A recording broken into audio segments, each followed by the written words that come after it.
What is going on, you guys? Welcome back to the channel. Today we're starting our morning off here in the storage unit. If you guys have seen the last video, I attempted to tone down the noise on the KRX and was trying to fix the vibration on the passenger side. We swapped the intermediate shaft bearing. That didn't fix it. I was talking to Sam. Sam said that he put some spacers on his front wheels because it was rubbing on the inside on right turns, and it fixed his problem. So what I'm going to do today is I'm going to swap the slipstreams for the 215s on the KRX for some smaller tires. I'm going to be using this set of wheels right here on the bottom. They are the Big 4 ITR wheels.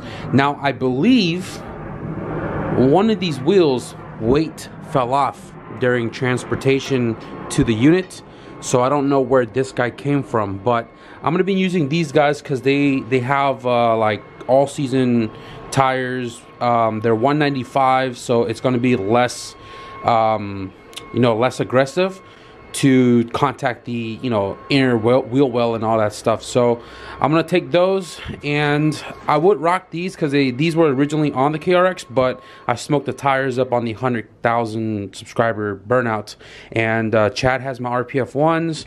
These are a little too aggressive, and my 4x100 ITRs don't have tires on it. So I'm gonna use the Big 4, which is the same thing as this but 4x114s, and see if that'll fix my issue. I should have swapped this into the sleeper wagon. Look at this little cute turbo. And it has an internal wastegate on it. These are like 15 by 6.5s. I don't remember. 15 by 6 plus 50. Holy crap. 15 by 6 plus 50. So this is going to be like super sunked in. And because these are 4x114, I am using spacers. Now, I know a lot of people don't like spacers, but I've ran spacers. If you guys remember my wagon, I had the white Regamasters, which were 4x114, and I had spacers on those for a very long time, like 40 years maybe. And I ran the 25s in the rear, and I think these are 15s in the front. Big shout out to Rudy. A couple years ago, he gave me a deal on these Big 4 ITR wheels. He gave me 4 for $100. One was bent in the face, and I went to 2 different places to try to get the face repaired, and they couldn't do it. I was searching on Facebook, and 1320 Performance had 5 of these wheels for sale. I had asked him if he was willing to sell one, and Jeff was like, yeah, I'll sell you one. So $110 later, I was able to source one Big 4 ITR wheel, and this was Champ White. So this one, if you look at it, it's nice, shiny, and no paint chips, while this one is all crazy paint chipped and all that. This was repainted before. The vibration is not a wheel bearing issue. These all have new wheel bearings on it, and obviously it's not shaking whatsoever. I'm gonna try the 25 mil spacer first. Just gonna put on 2 for now.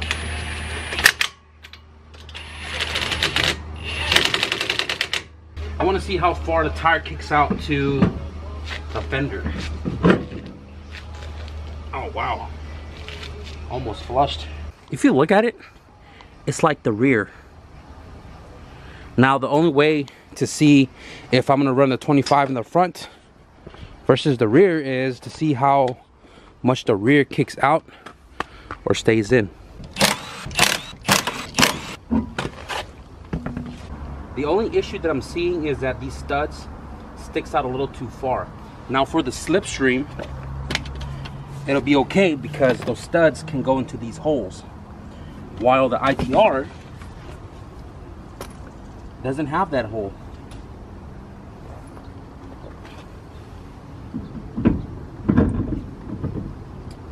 Dang, it does not fit.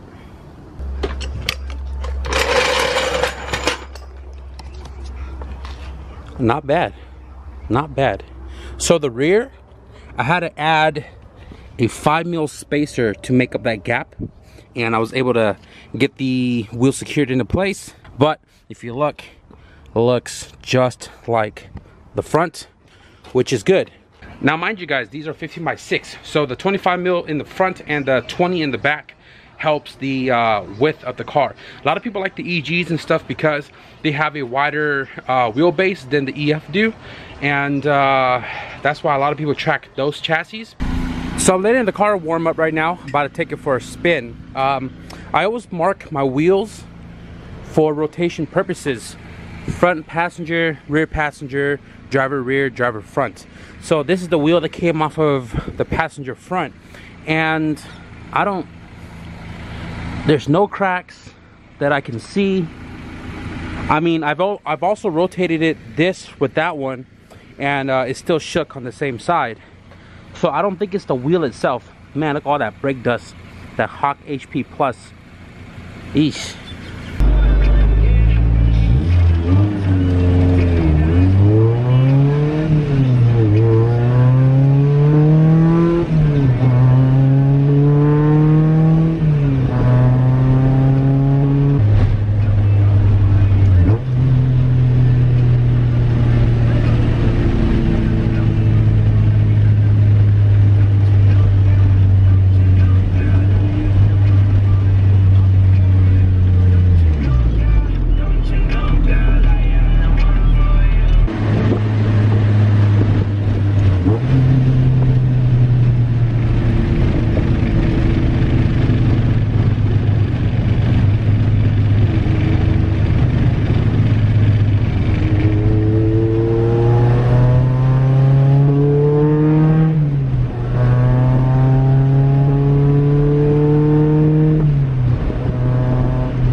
Wheels didn't fix the vibration on the passenger side. It's still the same, just as bad. So I'm ruling out the slipstream and these wheels on the car.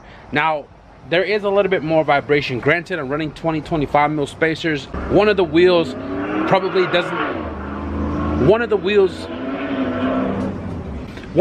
doesn't have its weight. I think it's from the ITAR Big 4, but you guys saw I had that weight in the storage. I don't know which wheel it came from. That could play a big role to why it's vibrating more, but I'm kind of stumped. So I think what I'm gonna do next, before my last solution, is to pull out the axle from the wagon, because I know this car runs great.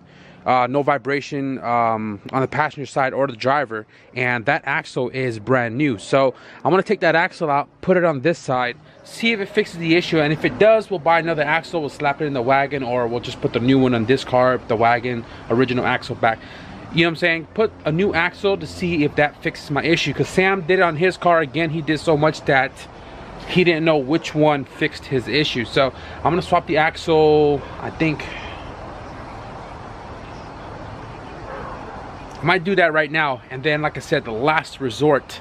I seen the comments in the track day video or attempted track day video and stuff like that. People were saying transmission, differential bearing, something like that.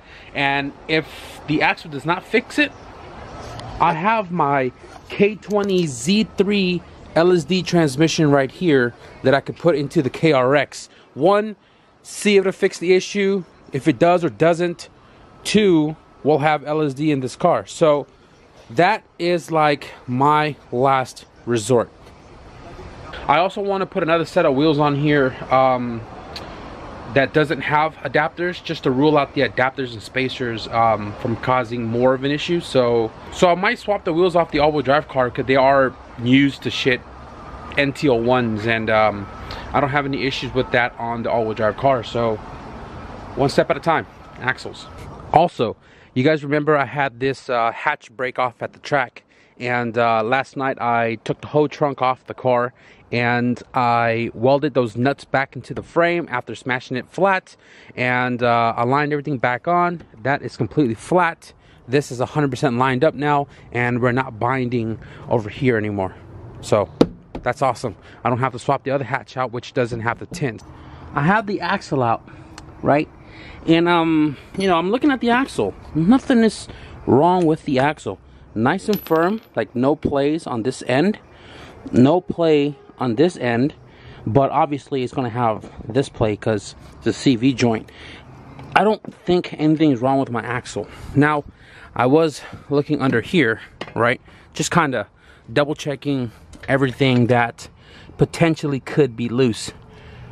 Bolts up here, nice and tight for the camber arm. The bolts in the back is tight. The bolts on top are tight.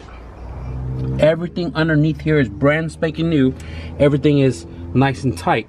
But I'm looking at this corner and I'm like, that's really close. So I'm looking at the very top when the wheel is compressed. I don't know if you guys can see it, but it's rubbing up on that top. It's rubbing up hard enough that all the seam sealers is being scraped off right there, somewhere-ish. So I don't know if that's gonna be my issue. I'm gonna jack it up real quick. The car doesn't really, like, the car is not really this low. It's not. And the weird thing is, if you look at it, it's not touching at all. But the marks don't lie that it is scraping, right? So is this thing moving around where it's rubbing on turns? You know what I mean? Because if you look at it, it's not touching. But it is. It isn't, but it is. Something with this upper control arm might be my issue. It is eBay, it is used, and it is cheap. So,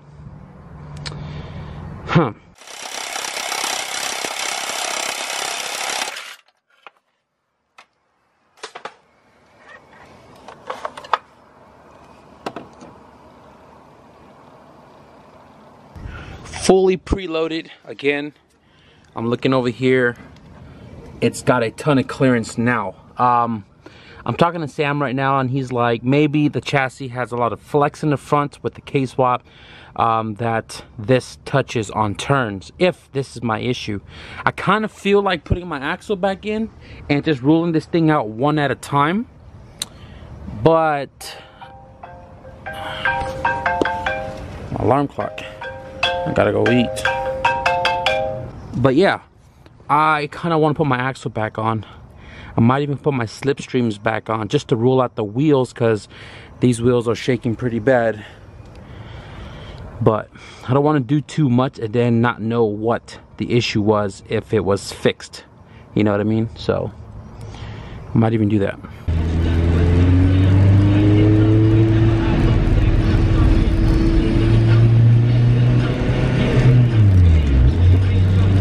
I didn't really feel it there.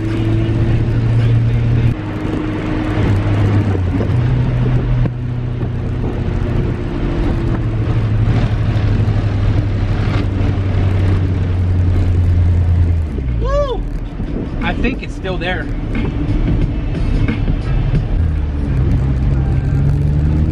Oh shoot, not as bad. I don't feel it there anymore.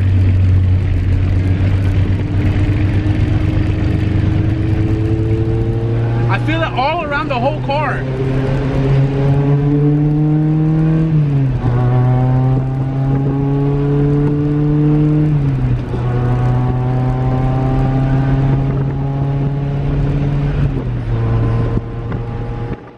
Next day here, guys. So I'm looking at the front wheels, and after driving it around, it kind of settled in and the front doesn't poke anymore. That's good to know. But I'm gonna have to pull these wheels back off and get this back to a tire shop to get these balanced, because it shakes really bad now in all corners. Like, I can feel it. The weight in the storage, like I said, I don't know if it came off of these wheels, but I want to get these checked. Now the weather has been changing, and there's a chance that it's gonna rain today, so I got to get this going, because I don't want to be driving on the slipstreams with the R compound, because you know, you could be slipping and sliding with those. So I got to get this situated, but right now I am going to throw the slipstreams back on just to see if the upper camber arms mod, the cut that I made, is gonna fix my vibration issue. Massive ball spot. Look at that. I didn't do this because I really drove on these tires. I've only swapped these tires so many times in between wheels, but never really drove on it. So these tires came on the 949s that are on the wagon. Maybe previous owner, I don't know, but this could play a big role to a lot of vibrations. But I'm gonna have to figure out another tire wheel combo for the car instead of wasting my time with trying to balance a wheel with this guy.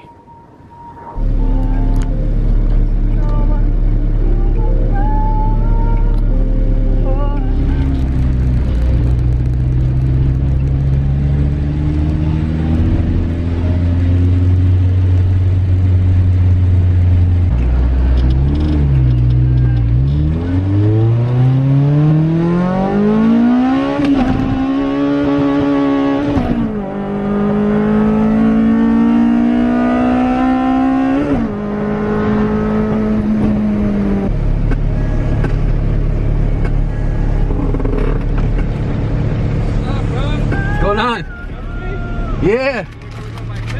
Yeah. The KRX. I was watching your videos this morning. Yeah, I'm trying to figure out the vibration noise. Still got it? Yeah, I still got it. Alright,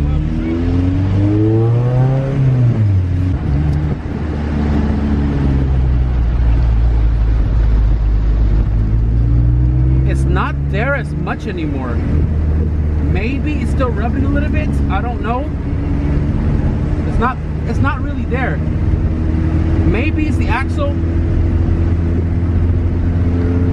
Not as bad.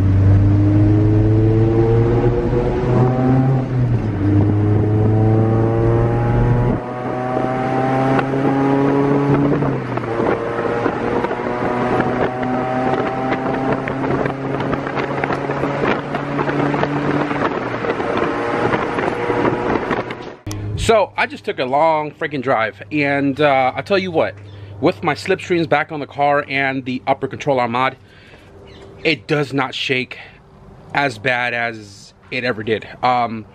It's still there, so I think what I'm gonna do, I'm just gonna go underneath the car and double check everything, preload everything, see if anything is rubbing, and clearance it if I have to, or whatever the case I have to do to, you know what I'm saying, like situate this vibrating issue. This is definitely a big step forward. I didn't see the upper control arm rubbing before, but now I did, and I'm glad I found it.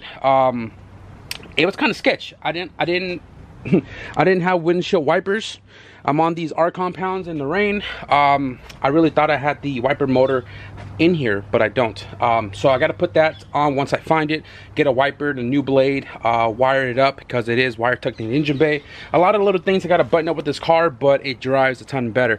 Like I said, the last resort is the transmission, but I'm gonna do the axle first just to see if that little vibration is coming from the axles. I mean, it doesn't hurt to try, right? Huge leap in the right direction. Joaquin just showed up, and he dropped off these wheels right here that I just bought from him. These are brand new Federal, what is it, Super Steel 595. These came off his all-wheel drive car because he is running R888s on there now, and these, like I said, are brand spanking new. These are going on the wagon because if you guys remembered, I put those tires on, they popped the next day, and those wheels are for the red car. These wheels are going to go on there, brand spanking new tires with hubcaps. I'm not going to leave you guys with some booty tires, you know what I'm saying? So shout out to Joaquin for this, gave me a great deal on these brand new tires. Not sure what's coming up these next couple of days because we are practically done with this car. We're just waiting for a tune date. The KRX, just small tinkering here and there, like I said, and then I'm just waiting for axles for the all-wheel drive, and I think should be ready to be back on the road. I am going to end the video right here, guys. I hope you enjoyed a little bit of content with the KRX. There's going to be a lot more to come, man. Once I situate this vibration issue, there's Button Willow in December and a lot more track days to come after that I really want to go to. So if you guys enjoyed this video, be sure to give it a thumbs up, and if you guys just want to stick around to support your boy, be sure to hit the subscribe button. I truly appreciate it. But with that being said, thank you guys for watching, and I'll see you guys in the next video. Peace.